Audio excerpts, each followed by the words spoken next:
믿음 문제보다 하나님을 더 크게 보는 것. 아멘. 오늘 사무엘 상하 그리고 또 열왕기 상하를 우리가 이제 보았고 또 앞으로 볼 계획 가운데 있는데 이것을 우리가 역사서라고 합니다. 원래는 사무엘 상하, 열왕기 상하는 한 권의 책이었어요.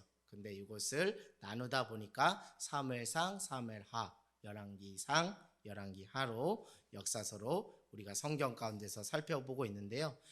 지금 역사서, 특별히 우리 열왕기상을 읽고 있는 그 독자층이 어느 독자인지를 여러분이 안다면 이 말씀이 오늘날 우리에게도 큰 은혜와 의미가 있으리라 생각합니다. 이 말씀은요, 포로기 또 포로기 이후를 살아가는 사람들에게 전해졌던 말씀입니다. 포로기와 포로기 이후는 무엇이죠? 하나님의 선택받은 백성들이, 하나님이 택하신 백성들이 어떻게 된 거예요? 이방 나라에 포로로 잡혀간 거예요. 그래서 남유다와 북이스라엘이 다 멸망하여 강대국의 포로로 끌려가는 이 상황 속에서 그들에게는 신앙의 퀘스천 마크가 생길 수밖에 없어요. 하나님이 우리나라, 우리 민족을 선택받은 민족인데 하나님은 왜 이런 상황 가운데서 침묵하고 계실까? 하나님은 계실까? 하나님은 역사하실까? 그런 하나님의 어떤 존재에 대한 진지한 어떤 신앙적 질문을 가지고 포로기 기간을 살아가는 그 백성들에게 이전의 역사였던 사무엘 상하, 열왕기 상하를 통해서 분명하게 무엇을 제시하고 싶은 거예요? 하나님의 살아계심과 하나님의 역사하심을 증거하고 싶은 거예요. 그래서 하나님만이 참 신이다라는 그런 신앙의 회복을 추구하기 위해서 기록된 책이 사무엘 상하, 열왕기 상하의 말입니다. 여러분 구약에 또 신명기서가 있잖아요. 그렇죠? 신명기서는 출애굽 몇 세대요? 2세대들에게 출애굽 과정 가운데 임하셨던 하나님의 살아계심과 역사하심, 그리고 하나님이 뜻하시고 계획하신 것이 무엇인지를 알려주기 위해서 신명기에서 다시 출애굽 2세대들에게 그것을 강조하면서 신앙으로 세우려고 했던 거예요. 그러니까 어떤 부분에서 보면 열왕기 상하, 사무엘 상하 등 역사서와 신명기서의 기록의 목적은 어떤가요? 후대 그 백성들에게 신앙을 회복시키고 하나님이 참 신이라는 것을 부각시키고 강조하려는 목적으로 세워진 것이죠. 그래서 우리가 신명기서 그리고 또 우리 역사서를 보면서 지난주 이 말씀을 통해서 이거 예전에 보았던 말씀이네 하는 오버랩 되는 것들이 있어요. 여러분 그 모세가 시내산에 올라갔을 때 아래서 아론을 중심으로 무엇을 만드는 사건이 있었죠? 금송아지 만드는 사건이 있었는데 이 금송아지 사건은 또 후대 누구를 통해서 북이스라엘의 초대 왕이었던 여로보암을 통해서 또 금송아지 사건이 나오는 거예요. 자, 그리고 또 오늘 이와 같은 또 사건들이 이제 또 차후에 등장하게 됩니다. 결국 무엇이냐면 이전의 역사 또 현재의 역사 또 앞으로 써내려갈 그 역사를 살아가는 우리에게 던져지는 신앙의 도전은 무엇이냐면 하나님은 살아계신가? 하나님은 역사하고 계신가? 누가 참 신인가? 과연 하나님이 참 신인가? 라는 것을 우리가 스스로 질문하고 거기서 무엇을 하는 거예요? 몸부림을 치는 거예요. 그러나 평안할 때는 이런 질문들 솔직히 우리가 던지지 않아도 잘 되어져 가기 때문에 하나님의 살아계심과 역사하심이 느껴질 수밖에 없어요. 하나님이 참 신이라는 것이 느껴질 수밖에 없어요. 그러나 위기가 있고 고난이 있고 역경이 있을 때 우리는 반드시 이 질문을 던져야 됩니다. 하나님은 살아계신 걸까? 하나님은 역사하시고 계실 건가? 하나님이 참 신이신가라는 이 처절한 질문을 통한 몸부림침이 반드시 선행돼야 신앙의 견고한 뼈대를 세우며 살아갈 수밖에 없어요. 그러니까 오늘날 여러분들이 몸부림치고 있는 그 근원에는 바로 이것이 있다는 거예요. 하나님은 살아계신 거 맞아? 나의 고난의 이 역경의 자리에서 하나님은 나와 함께 하시는 참신이 맞아? 그거예요. 그 고민, 그 몸부림 속에서 살았던 사람이 엘리야 선지자예요. 엘리야 선지자는 어떤 안타까움이 있었어요? 당시 이방 신 바알과 아세라 신이 난무하는 이 시대 속에서 다 그쪽으로 흐름이 쫓아가고 기울이는 그 시점에서 하나님은 살아계시고 역사하시고 참 신이라는 것을 그들에게 증명해내야 될 통로로서의 사명을 부여받고 그 속에서 몸부림을 쳤다는 거예요. 사랑하는 여러분, 하나님께서 여러분의 삶에도 이와 같은 질문들이 던져질 때 회피하지 말고 도망가지 말고 하나님 살아계신 거 맞는지, 그리고 역사하는 거 맞는지 여러분 던지면서 그 속에서 신앙의 뼈대를 세워가는 저와 여러분 모두가 되기를 원합니다. 결국 진짜 신앙인으로서 진짜 믿음의 사람으로 살아가려면 우리가 정말 이런 질문 뭐 당연한 건데 라고 할 그런 질문조차도 다시 한 번 더 던져봐야 된다. 근본이 제대로 서지 않고 기초가 서지 않으면 신앙은 빛 좋은 개살구에 불과합니다. 속빈 강정에 불과한 거예요.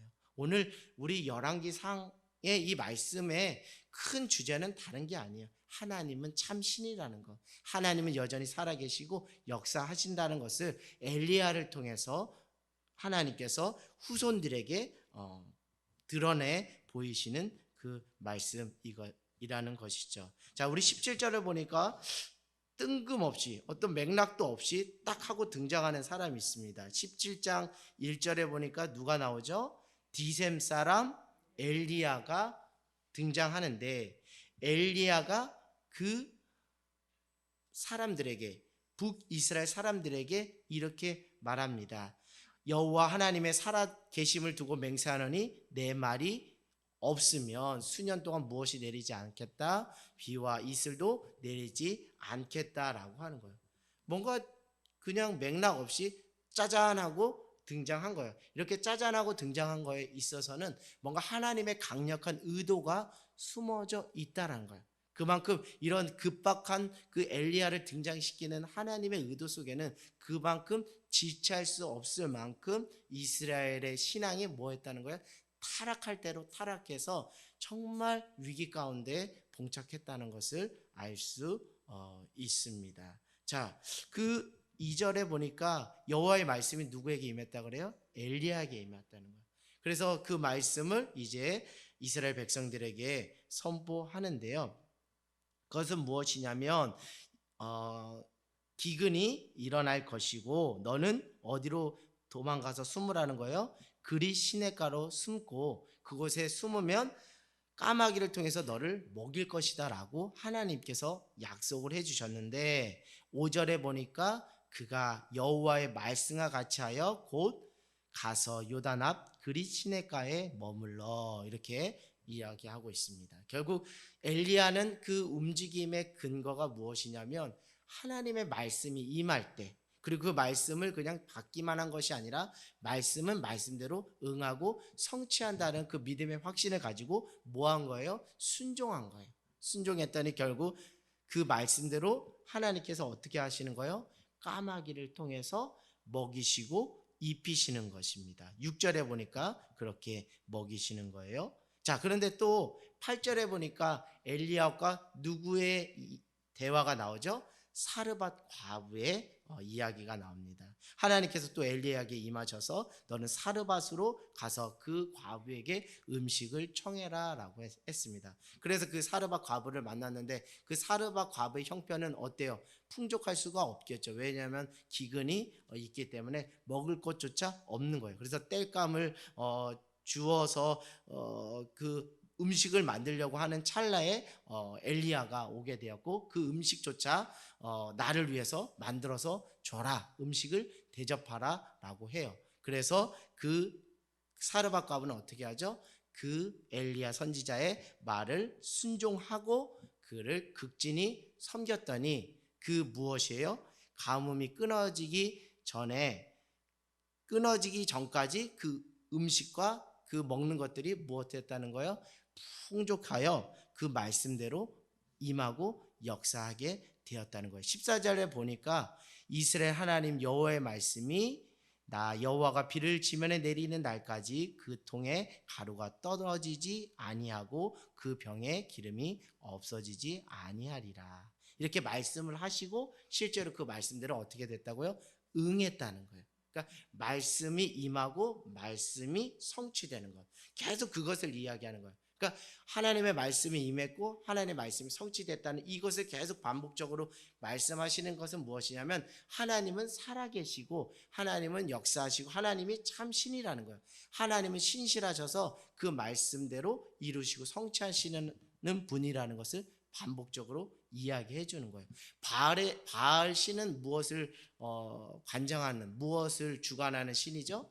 풍요의 신입니다. 이 풍요의 그 신인 바울이 아닌 참된 풍요를 허락해 주시는 분이 누구라는 건 하나님이라는 것을 누구를 통해서 엘리야 선지자를 통해서 계속적으로 이야기를 해주는 거예요. 처음에는 까마귀를 들어서 먹이시고 입히시는 하나님, 또 누구를 통해서 사르밧 과부의 정말 하나 애지중지하는 그 식량을 통해서도 역사하시고 그 식량이 끊어지지 않게 하시는 하나님. 그러니까 참된 풍요의 신은 누구라는 거예요? 하나님. 바알이 아니라는 것을 계속 이야기해 주는 거예요. 오늘날 우리에게도 신앙으로 계속 도전되고 믿음 안에서 갈등하는 것이 무엇이냐면 내 인생을 윤택하게 하고 내 인생을 풍요롭게 하는 그 참된 신이 과연 하나님이 맞는가라는 그 근본적인 질문 앞에서, 그 선택 앞에서 우리가 믿음의 편을 택하기도 하고 세상 편을 택하기도 하고 그러는 거예요. 여러분 잘 한번 들여다보시기 바랍니다. 내가 믿음으로 바로 서기 위해서는 결국 하나님을 참신으로 모시고 있는지가 먼저 선행되고 점검되어야 한다라는 것이죠. 자, 그래서 사르밧 과부가 이제 엘리야 선지자를 위해서 귀한 음식을 대접하고 하나님의 놀라운 기적을 경험하게 됐죠. 음식과 기름이 떨어지지 않는 은혜를 경험하게 되었습니다. 근데 어떤 일이 일어났어요? 그 이후에 도와준 이후에 어떤 일이 일어났습니까? 자신의 아들이 죽는 사건이 일어난 거예요.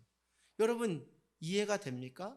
하나님이 방금 전까지 풍요의 하나님으로서 채우시고 먹이시고 입히시고 채우시는 하나님으로 내 삶 가운데 와 닿았고 내 삶 가운데 경험되었던 하나님이 무슨 영문인지 모르게 내 아들이 죽는 그 사건을 경험하게 하시는 거예요. 그런데 여러분 결국 결론적으로 말씀드리면 엘리야 선지자를 통해서 그 아들이 다시 어떻게 되죠? 살아나는 사건들이 있다라는 것이죠. 사랑하는 여러분, 우리는 결국 매 순간순간마다 그만큼 그 분량만큼 하나님께서 무엇을 요구하신다는 거예요? 믿음을 요구하신다는 거예요. 이만한 믿음이면 이제 난 됐거니 하지만 또 다른 상황들을 연출하셔서 그 상황 가운데서도 너가 이런 믿음이 필요하다라는 것을 일깨워 주기 위해서 우리가 경험할 수 없는, 정말 상상할 수 없는, 당황할 수밖에 없는 그 상황으로 하나님이 때로는 우리를 뭐 할 수도 있다고요? 내몰 수가 있다라는 거예요. 여러분의 삶에도 왜 내 삶에 이런 일이 일어났지? 내가 무슨 잘못이 있나?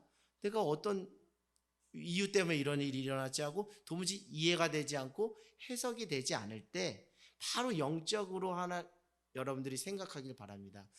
이 시간들을 통해서 이전에 경험되어지지 못한, 이전에 내가 키우지 못한, 이전에 내가 세워가지 못한 그 믿음의 분량과 실력을 키우시기를 원하시는구나 라는 것을 깨우쳐 주시려고 이런 계획들을 허락해 주셨구나라는 것이죠. 이전에는 이 믿음은 어떤 믿음을 도전을 했고 믿음으로 응답됐습니까? 풍요케 하시는 분은 누구라는 거? 하나님이시라는 것을 믿음으로 도전을 받았을 때 순종으로 응해서 믿음이 어떻게 돼요? 성취됐죠. 그래서 이분의 믿음 안에는 이게 있는 거예요. 참 풍요의 신은 누구시다? 하나님이라는 이 믿음은 정확하게 들어갔지만 또 요구되는 믿음이 있었어요. 참된 생명을 주관하시는 분이 누구라는 것? 하나님이라는 그 믿음을 하나님이 보시기를 원하시고 하나님이 이 믿음을 키워나가시기 위해서 우리가 이해할 수 없는 이 상황들로 그래서 처음에 이 사르밧 과부는 이것이 이해가 되지 않고 이것이 해석이 되지 않아서 너무 괴로워하고 힘들어 했습니다. 그러나 결국 엘리야를 통해서 그의 아들을 살리는 그 사건을 통해서 24절 자, 24절 한번 읽어보겠습니다. 열왕기상 24절이요. 시작. 여인이 엘리야에게 이르되 내가 이제야 당신은 하나님의 사람이시오 당신의는 여호와의 말씀이 진실한 줄 알라. 아멘. 결국 무엇입니까? 이 여인에게서 하나님은 참 신이요 생명을 주관하시는 분이라는 것을 알게 된 거예요. 결국 그 믿음이 이 시간들을 통해서 들어가게 된 거예요. 결국 여러분 믿음이 좋다, 믿음이 없다 이런 부분으로 우리가 접근할 것도 아니고 우리의 신앙 연수로 내가 믿음이 있네 또는 믿음이 없네 이렇게 접근할 것이 아니에요. 우리는 케이스 바이 케이스대로 그 상황에 맞는 그 믿음의 분량을 계속적으로 하나님 나라 천국 갈 때까지 하나님이 무엇 하신다고요? 요구하신다는 거예요. 그렇기 때문에 늘 우리는 하나님 나라에 갈 때까지 이미와 아직의 긴장관계 속에서 늘 주님 앞에서 구원받을 믿음의 분량으로 그 실력을 모아가는 게 중요하다는 거예요. 자라가게 하는 것이 중요하다는 거예요. 저에게도 목회자로서 믿음이 다 완전하게 완성된 것이 아니라는 것을 저는 말씀드려요. 여러분에게 있어서도 여러분의 직분에 따라서 여러분의 신앙이 완성되고 뭐 여러분의 경험과 지식에 따라 믿음이 완성되고 이런 차원으로 여러분이 접근하면 오산일 수 있다라는 거예요. 내가 이전에 경험하지 못했던 그 상황 속에서도 내가 진짜 그 믿음을 들여서 믿음이 작동할 수 있는가 그거를 또 하나님께서 보신다는 거예요. 그 순간 우리는 믿음이 작동하지 않을 때가 있거든요. 이런 순간에서는 전혀 믿음이 작동하지 않을 때, 내 자녀의 문제에 있어서는 전혀 믿음이 우리가 작동하지 않을 때가 있고 어떤 물질의 부분에 있어서는 전혀 믿음이 작동하지 않을 때가 있어요. 그럴 때 하나님은 나에게 이 부분에 대해서도 하나님을 신뢰하며 이 속에서도 하나님 하실 계획과 섭리를 믿느냐라는 그 믿음을 요구하신다는 거예요. 결국 우리 삶에 믿음의 취약점들이 다 있다라는 거예요. 그러나 하나님 우리를 사랑하셔서 구원에 이르는 믿음으로 자라가게 하기 위해서 그 취약한 믿음을 깨워주기 위해서 우리가 경험할 수 없는 우리가 이해할 수 없는 상황들로 때론 우리를 올라가실 때가 있어요. 그것이 우리의 인생의 광야일 때도 있습니다. 때로는 질병으로, 때로는 경제적인 어려움으로, 때로는 관계의 틀어짐으로 그것으로 우리를 극단의 코너로 몰아가실 때 여러분 인간적으로 반응하는 것이 아니라 이 부분에 대해서 내 믿음이 취약하기 때문에 하나님이 믿음을 키워가기를 원하시구나 라고 여러분 반응하는 저와 여러분 모두가 되기를 원합니다. 결국 그 사르밧 과부에게 있어서는 엘리야의 만남을 통해서 믿음이 쭉쭉 뭐하게 된 거예요? 자라가게 되는 하나님의 은혜의 시간이 되었다는 것이죠. 사랑하는 여러분, 오늘 엘리야에게 하나님의 말씀이 임해서 엘리야는 그 말씀대로 순종하여 나갔더니 까마귀가 먹이고 입히시는 것, 또 사르밧 과부에게 갔더니 또 사르밧 과부를 통해서 먹이시고 입히시는 것, 또 사르밧 과부의 아들을 살리는 그 모든 것. 그러니까 엘리야가 하나님의 말씀에 순종하여 나갔더니 그 순종이 또 다른 무엇을 낳은 거예요? 순종을 낳은 거예요. 그 순종을 낳아서 기른 사람이 누구예요? 사르밧 과부. 사르밧 과부. 이해가 되시나요? 사르밧 과부. 엘리야의 순종을 통해서 또 하나님은 누군가를 믿음으로 세우는 그 은혜를 허락해 주신다는 거예요. 결국 부모 세대가 믿음으로 순종할 때 그 자녀 세대를 믿음으로 낳을 수가 있는 거예요. 결국 부모 세대가 말씀을 따라서 살아가는 그 삶을 보고서 자녀들이 따라온다는 거예요. 지금 엘리야가 뭐 너 믿음 있냐 없냐 이거 말한 것도 아니고 엘리야는 그냥 하나님의 말씀이 임하니까 그 말씀대로 고지곳대로 순종했던 것밖에 없어요. 그 순종의 삶을 보여준 것밖에 없어요. 그랬더니 그 사르밧 과부가 그 삶을 보고서 그도 믿음을 드렸고 믿음의 실력이 자라는 것을 우리가 볼 수 있어요. 결국 영적인 권위는 무엇이냐면 힘으로 밀어붙이는 것이 아니라 하나님의 말씀을 부모 세대가 먼저 순종하는 모습, 여기서 영적인 권위와 스피릿이 나온다는 거예요. 야, 너 이거 하지 마, 너 이거 해, 이렇게 해서 권위가 세워지는 것이 아니라 부모가 하나님의 말씀대로 살아가는 그 삶을 보여주면 자연스럽게 하나님께서 그 속에서 권위를 흘려보내서 자녀들에게 그 부모님의 말씀을 순종함으로 하나님의 뜻대로 따라가게 하고 결국 자녀들의 입술에는 하나님의 말씀이 옳았고 하나님은 참 신이라는 고백을 하게 되다는 것이요. 그래서 이 여인은 엘리야의 말을 사람의 말로 들은 것이 아니라 누구의 말로 들은 거예요? 하나님의 말씀으로 들었고 그 말씀대로 살아갔던 엘리야의 삶을 보면서 하나님은 참 신이구나라는 것을 알 수 있어요. 그래서 우리가 자녀를 세운다는 것은 여러분 하나님의 말씀대로 살아가는 삶, 말씀대로 순종하는 삶을 보여주시면 됩니다. 그러면 때가 되면 하나님께서 그 자녀들을 반드시 세워 주실 줄 믿습니다. 하나님이 여러분에게 사명을 주셨어요? 하나님은 무책임한 하나님이 아니라 오늘 말씀처럼 까마귀를 들어서 사르밧 갑을 통해서 먹이시고 입히시고 모아주시는 하나님, 책임져 주시는 하나님이라는 것을 여러분이 알기를 원합니다. 자, 우리 그럼 18절을 한번 가보겠습니다. 18절에 가보니까 또 하나님께서 또 엘리야에게 말씀으로 명하시는데 18장 1절에 이르시되 너는 가서 아합에게 보이라 내가 비를 지면에 내리리라 이렇게 이야기를 하는 거예요. 하나님께서 비를 내리기로 작정하시면 어떻게 될까요? 결국 비를 내리시죠. 하나님 말씀하신 대로 응하는 것이죠. 자, 그런데 오늘 이 말씀에서 누가 등장하죠? 3절에 보니까 아합 왕궁을 맡은 자 오바댜가 나오고 이 오바댜는 과거에 이세벨이 그 여호와의 선지자를 멸하려 죽이려고 할 때 100명을 50명씩 나눠서 굴에 숨겨서 뭐 했던 사람이에요? 떡과 물을 주면서 그들을 살렸던 자입니다. 그러니까 하나님 앞에서 신실한 자였고 하나님이 기뻐하는 자였어요. 그러나 누구처럼 엘리야처럼 광야에 나가서 하나님의 말씀을 전하는 그 외치는 자의 그런 역할이 아니라 왕궁에서 악한 왕인 아방 밑에서 그 삶을 믿음을 지키며 살아가기로 몸부림치며 그 속에서 하나님의 뜻을 따라 순종하고 살았던 믿음의 사람입니다. 어떻게 보면 엘리야는 뭐예요? 야전병이라면 오바댜는 무엇이에요? 그 내무반에서 그 본부에서 뭔가 작전을 짜고 있는 그런 사람으로 비유가 될 수 있어요. 저는 엘리야의 영성을 광야 스피릿이라고 말씀드려요. 왜요? 엘리야 보면 뭐 거침이 없잖아요. 그냥 광야에서 그냥 하나님의 말씀이 임했으니까 임하면 그냥 주저하지 않고 하나님의 말씀이 임했습니다 하면서 팡팡 아주 시원시원하게 내지르잖아요.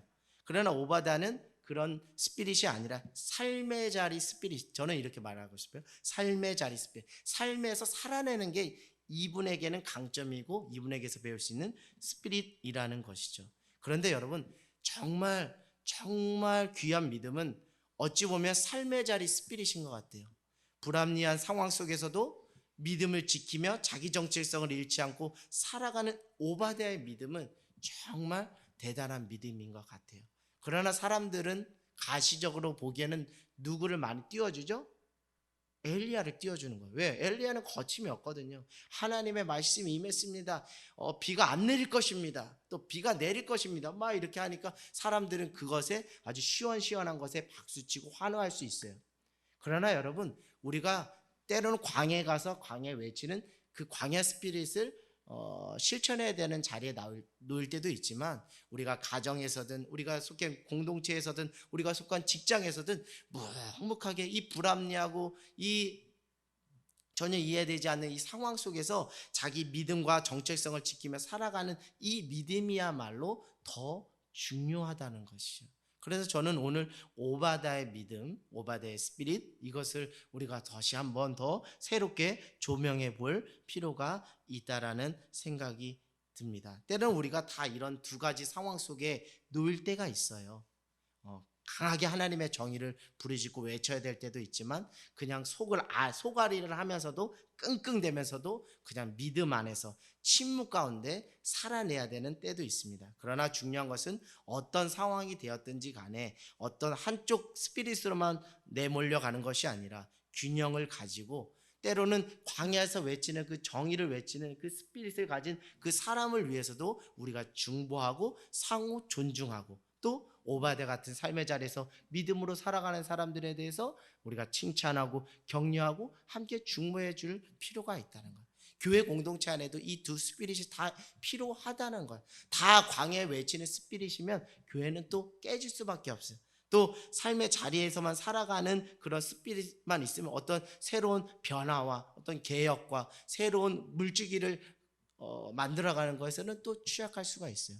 그렇기 때문에 어떤 상황에 놓이든지 간에 다양한 스피릿 안에서, 하나님의 한 성령 안에서 한 믿음과 한 말씀으로만 우리가 함께 간다면 서로를 존중하고 서로를 위해서 중보해 줄 필요가 있다라는 것이죠. 여러분, 오늘날의 전쟁, 요즘 전쟁이 너무 많이 일어나요. 러시아와 우크라이나 전쟁, 또 최근엔 뭐예요?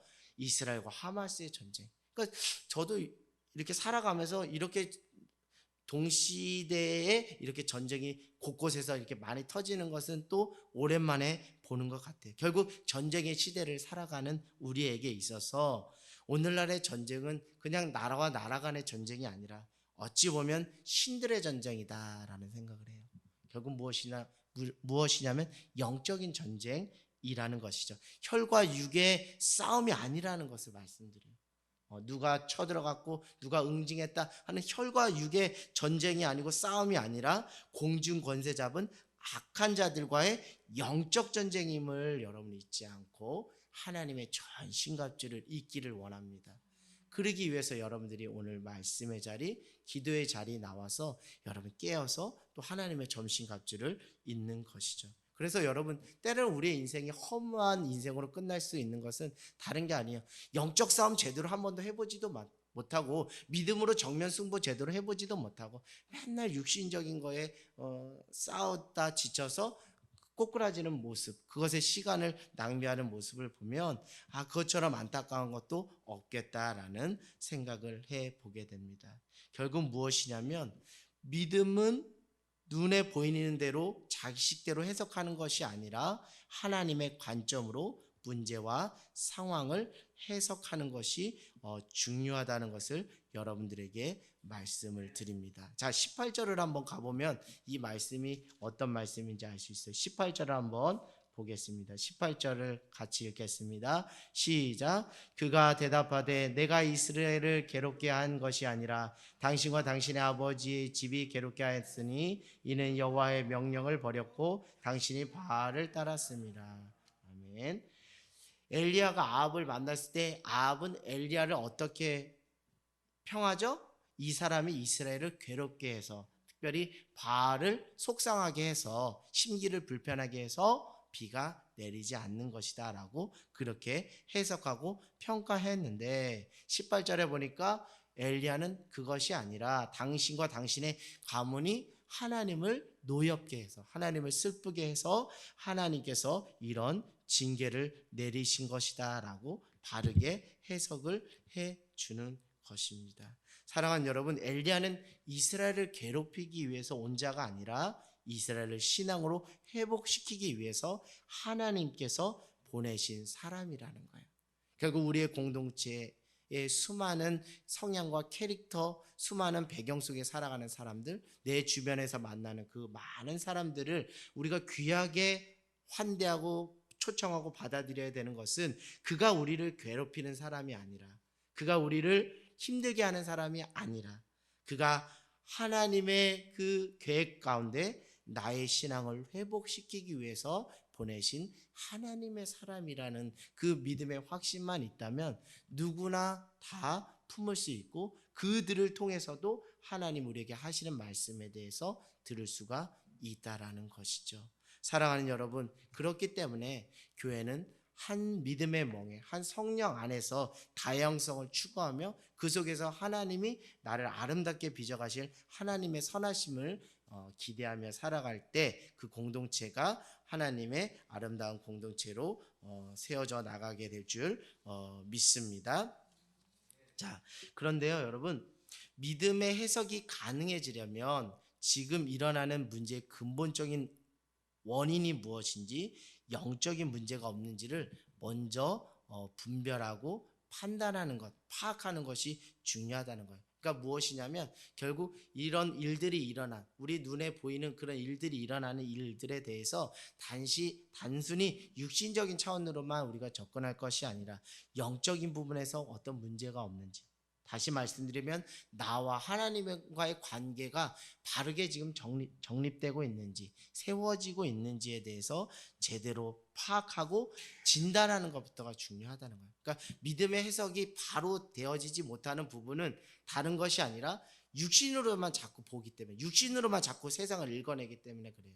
그러나 영안의 눈, 영적인 안목을 가지고 보면 이 상황 가운데서 내가 하나님을 경외하지 않았구나, 내가 이 상황에서 하나님을 두려떨지 않았구나, 내가 이 상황 가운데서 하나님의 말씀을 가볍게 여겼구나라는 깊은 근원적인 원인들이 파악이 된 거예요. 그것이 파악될 때 원인이 제대로 파악돼야 해법이 제대로 나는 것처럼 근원적인 영적인 문제가 잘 풀려야 믿음의 해석이 잘 되어서 어떻게 우리가 바로 서야 될지를 알아갈 수가 있는 것이라는 것이죠. 자, 우리 19장으로 한번 가보겠습니다. 19장으로 한번 가보면요. 자, 19장에 보니까, 자, 3절을 한번 보니까, 자, 그렇게 해가지고, 자, 우리 18절에는 그 큰 사건이 나오죠. 무엇이 나오죠? 바알의 제사장과 엘리야가 싸워서 결국 누가 승리하는 것이죠?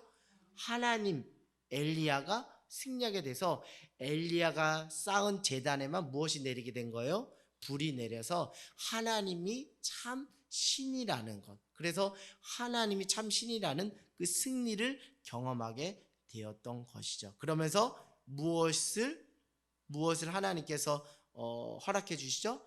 비를 허락해 주시는 거예요. 그래서 42절에 엘리야가 산꼭대기에 올라가서 땅에 꿇어 엎드려 그의 얼굴을 무릎 사이에 넣고 사환에게 바다 끝에서 무엇인가가 올라오는 것이 있느냐라고 몇 번을 물어봤다는 거예요? 7번을 물어봤더니 그 속에서 무엇한 거? 손바닥만한 작은 구름이 올라왔다는 거예요. 여러분, 손바닥만한 작은 구름을 저 손바닥만한 것이라고 하는 사람도 있고, 손바닥만한 것을 통해서 하나님의 역사하심을 보는 사람이 있다라는 거예요. 오늘 그 믿음을 여러분들이 뜨고 고백하길 원해요.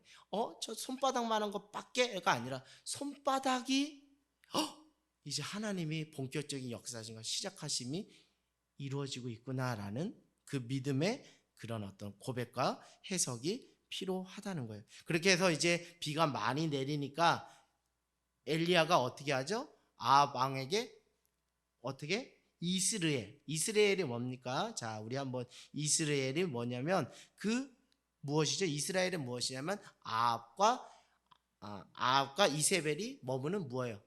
왕궁이 있는 곳이 이스라엘이에요. 비가 많이 오니까 아합 왕은 빨리 가서 이스라엘로 빨리 먼저 가라고 말하죠. 그러나 46절에 보니까 누구의 능력이 엘리야에게 임했다 그래요?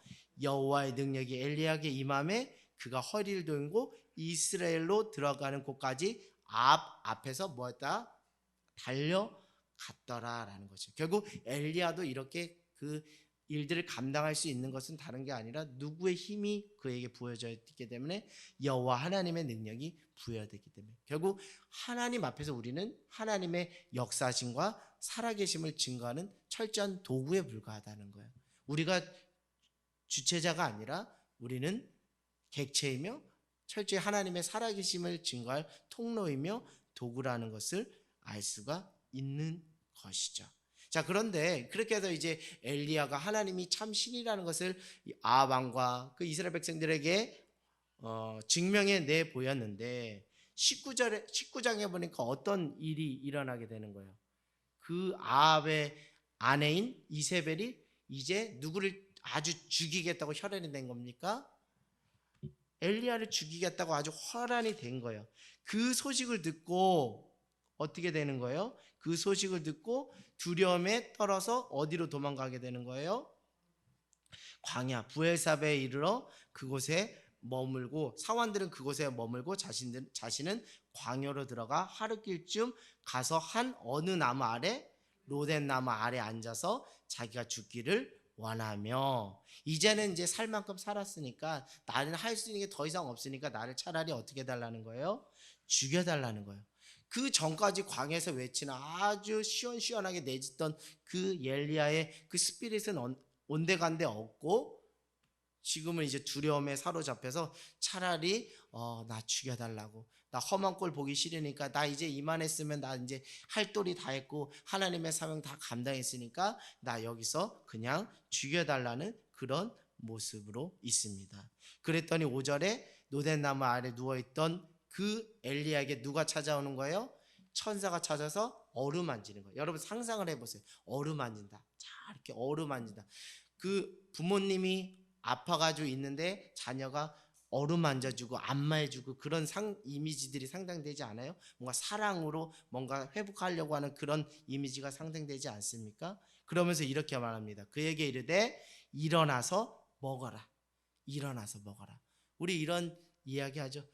엄마, 아빠 더 드셔야지, 더 먹어야지, 기운 차려요, 더 드셔야지 일할 수 있어요, 힘내세요 하면서 자꾸 이렇게 하는 것처럼 천사가 와서 하나님의 사랑이 엘리야를 포기하지 않고 자꾸 먹으라는 거예요. 먹으세요, 먹으세요라고 계속 이렇게 하는 건데 7절에도 또 이렇게 나옵니다. 여호와의 천사가 또 다시 와서 어루만지면서 자꾸 어루만지면서 일어나 먹어라, 일어나 먹어라 하면서 왜 그렇게 말하냐면 자, 내 갈 길을 다 가지 못할까 하노라.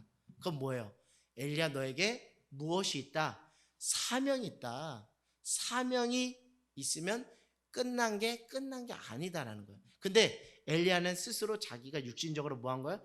끝내버리려고 그래. 나 이제 사명, 나 더 이상 감당하기 싫어. 나 이렇게 사명 감당하려고 했다가 나에게 돌아오는 것은 죽음밖에 없으니까 나는 이제는 안 하겠다. 나는 할 만큼 했다라고 스스로 자기 사명을 끝내려고 했지만 하나님 편에서는 무엇이라고요? 아직 사명은 끝난 것이 아니니까 일어나서 제발 뭐 하라는 거예요? 먹으라는 거예요. 할렐루야. 여러분 먹어야 됩니다. 육신은 살았다나 영이 죽으면 안 되잖아요. 그래서 말씀을 먹으라는 거예요. 할렐루야. 먹어야 되는 이유가 무엇이요? 아직 여러분의 사명이 끝나지가 않았기 때문에 그래요. 자, 우리 한번 이 말씀 여러분에게 함께 나누기를 원해요. 시편 118편 17절, 구약 890페이지인데요. 한번 우리 찾아가서 한번 읽어보겠습니다. 시편 118편 17절. 자, 한번 같이 한번 읽어보겠습니다. 890페이지입니다. 여러분 먹으십시오. 하나님이 여러분을 먹이시고 입히시는 데는 다 이유가 있습니다. 890페이지입니다. 자, 890페이지 한번 890페이지 시편 118편 17절 말씀입니다. 자, 같이 한번 읽겠습니다. 시작. 내가 죽지 않고 살아서 여호와께서 하시는 일을 선포하리라. 여러분 이 사명이 우리에게 있다니까요. 있기 때문에 일어나서 먹으라는 거예요. 먹어야 돼요. 먹어야 삽니다. 먹어야지 감당할 수 있어요. 먹어야지 사명 감당할 수 있어요. 그래서 죽지 않고 살아서 나를 통해서, 우리를 통해서, 하늘 땅 교회를 통해서, 우리 가정을 통해서 하나님 하실 일들이 있다라는 거예요. 그래서 여러분 먹으세요. 여러분의 능력이 있고 없고가 그게 중요한 것이 아니에요. 여러분의 능력으로 하는 것이 아니에요. 하나님의 말씀이 임했고 하나님의 말씀을 먹음으로 영이 충전되면 하나님이 여러분을 어떤 상황과 처지 가운데 있을지라도, 여러분의 궁핍하고 연약한 가운데 있을지라도 여러분을 통해서 하실 일들이 있다라는 것이죠. 그렇기 때문에 여러분 그 하나님의 그 부르심의 사명 앞에 귀 기울이고 순종하기 원해요. 그러려면 일어나서 먹는 것부터 해야 돼요. 쓰려고 하지 말고, 뭐를 먼저 하려고, 행위를 액션을 취하려고 먼저 하지 말고 일어나 먹어라. 여러분 엘리야가 혹자는 이것을 마음의 감기, 우울증이라고 이야기를 해요. 근데 저는 그렇게 보지는 않습니다. 그런 요소도 있지만 그렇게 전체를 다 해석해 볼 수가 없어요. 이것은 철저하게 영적인 문제입니다. 영적인 원리의 문제예요. 그것은 무엇이냐면 엘리야가 10절을 한번 볼게요. 10절을 우리 한번 8절을 한번 보겠습니다. 8절부터 한번 읽어볼게요. 시작. 이에 일어나 먹고 마시고 그 음식을 힘을 의지하여 40주야를 가서 하나님의 산 호렙에 이르니라. 여러분 이거 보니까 또 누가 오버랩돼요?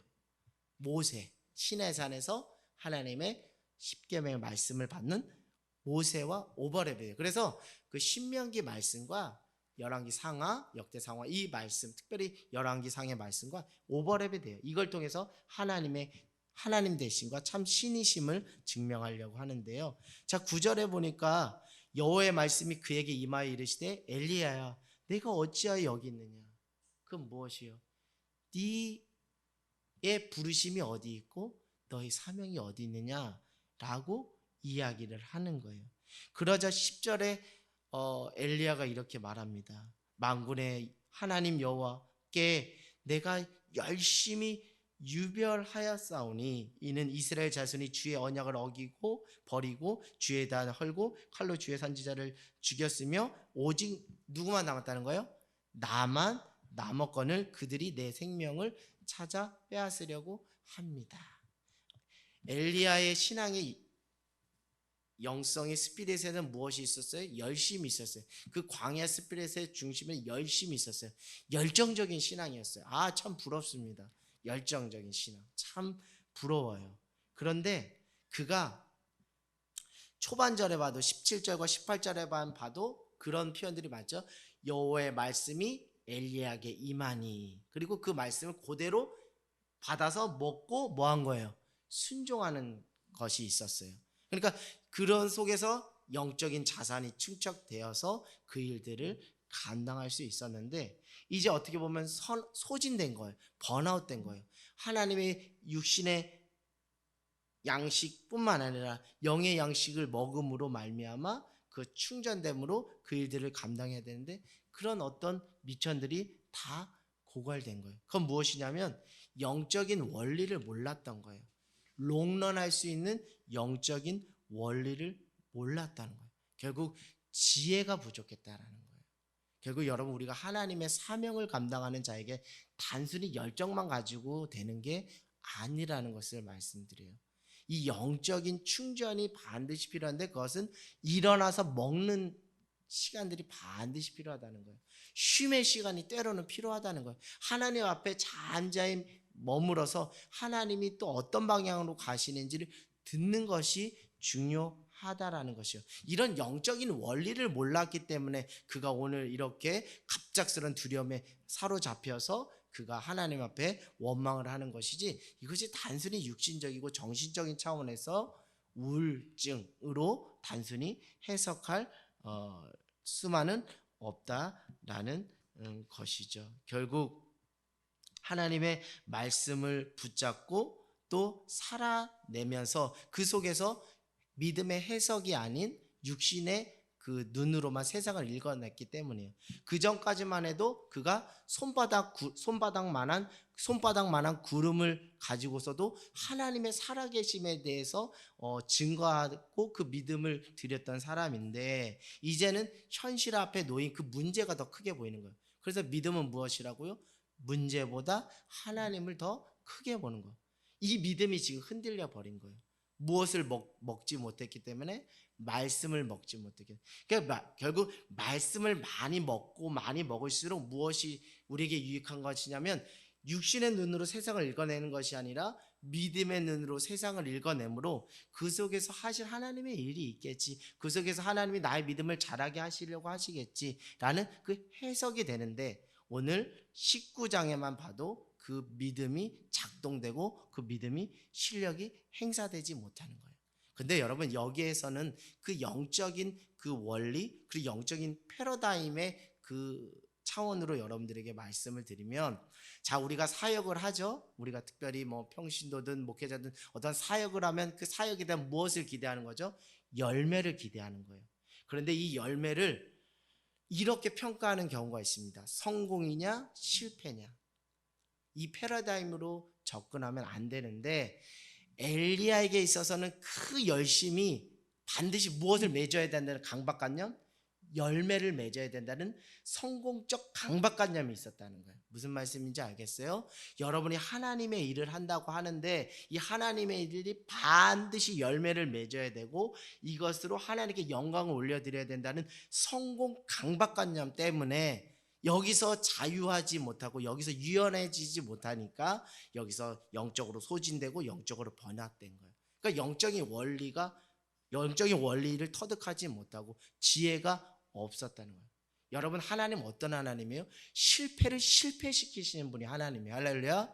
실패를 실패시키는 분이 하나님이에요. 나는 실패했어요. 하나님, 나는 실패했어요. 나는 사역에서 실패했어요. 나는 목회에서 실패했어요. 내 인생 가운데 실패했어요. 그래? 실패해서 나는 그 실패를 실패시키는 자가 나 하나님이야 라고 하는 거예요. 그 은혜를 누가 입었죠? 베드로가 입었잖아요. 베드로가 임했잖아요. 베드로는 닭이 울기 전에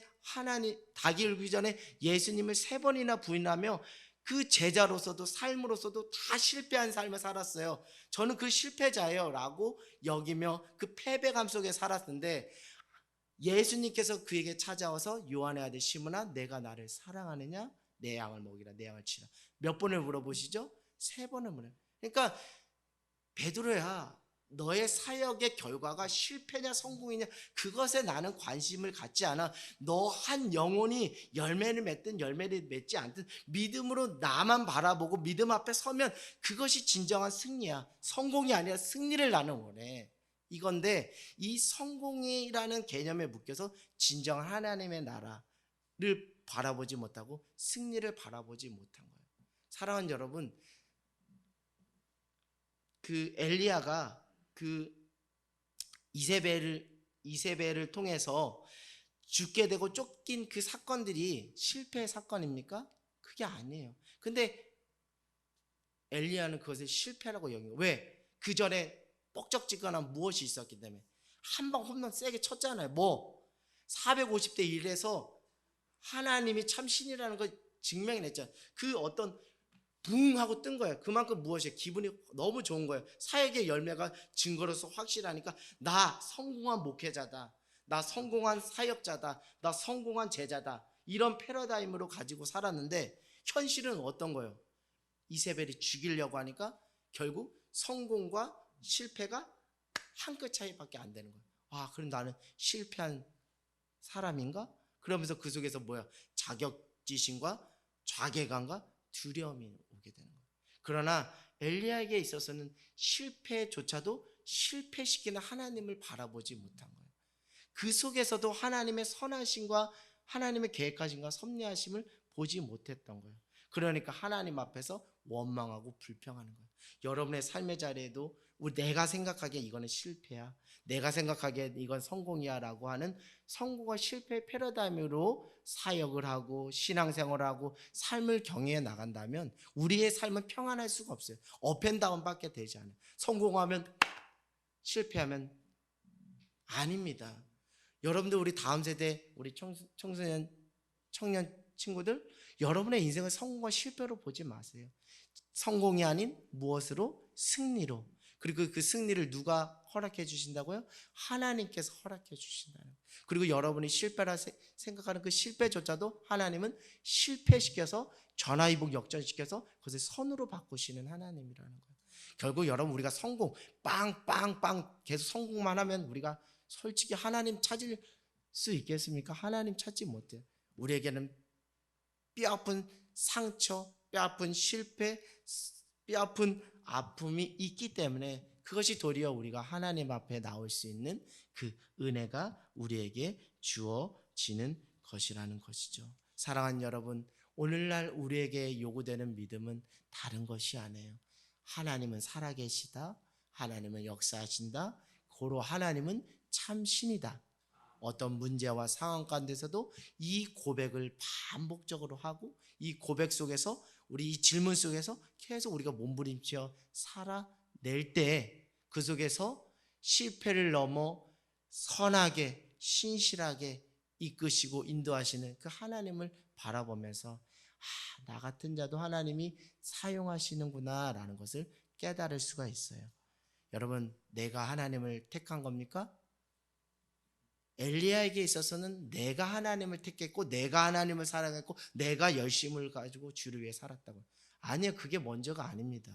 나의 안고 일어선 그게 먼저가 아니고요. 나의 성공과 실패 그게 먼저가 아니고요. 내가 무가치한 존재로 내가 죄인인 신분 가운데 있을지라도 내가 열심히 있고 내가 뭔가를 잘하는 그런 여부와 상관없이 하나님께서는 독생자 예수 그리스도를 나를 위해 십자가 내어주시면서 나를 먼저 택해 주시고 나를 먼저 사랑해 주셨어요. 그 은혜의 고백, 그 은혜의 공급하심, 그 은혜의 깨달음 속에서 그가 충전되고 충전됨으로 하나님의 일들을 감당해야 되는데 이게 안 되니까 번아웃되는 거예요. 사랑하는 여러분, 내가 하나님을 사랑한 거 아니에요. 내가 하나님을 향한 열심, 하나님이 나를 향한 열심 한번 재보세요. 내가 하나님을 향해 내는 열심, 엘리야가 하나님을 향해서 내는 열심과 하나님이 엘리야를 향해서 내는 열심, 그거 한번 재보시라니까요. 잽이 되겠습니까? 안 되잖아요. 안 되잖아요. 나는 하나님을 사랑하고 나는 하나님께 열심을 내지만 이거는 하나님의 사랑의 크기, 하나님의 열심의 크기에서는 한 점에 불과해요. 그렇기 때문에 우리는 그냥 패러다임을 완전히 바꿔야 돼요. 내가 하나님을 사랑함으로 하나님의 뜻을 이루는 것이 아니라 하나님의 사랑을 힘입어, 하나님의 은혜를 힘입어 그 은혜에 반응하면서 오늘도 나에게 주어진 하나님의 뜻에 순종하고 반응하며 문제보다 더 크신 하나님을 바라보며 그렇게 살아가고 존재하는 것, 그것이 믿음의 사람의 모습인 줄 믿습니다. 사랑하는 여러분, 하나님 바라보기를 원해요. 문제가 아닌 하나님을 바라봄으로 그의 하나님의 사랑과 하나님의 인자하심과 선하심 속에 다시 회복과 또 치유를 경험하는 저와 여러분 모두가 되기를 주님의 이름으로 간절히 소망합니다.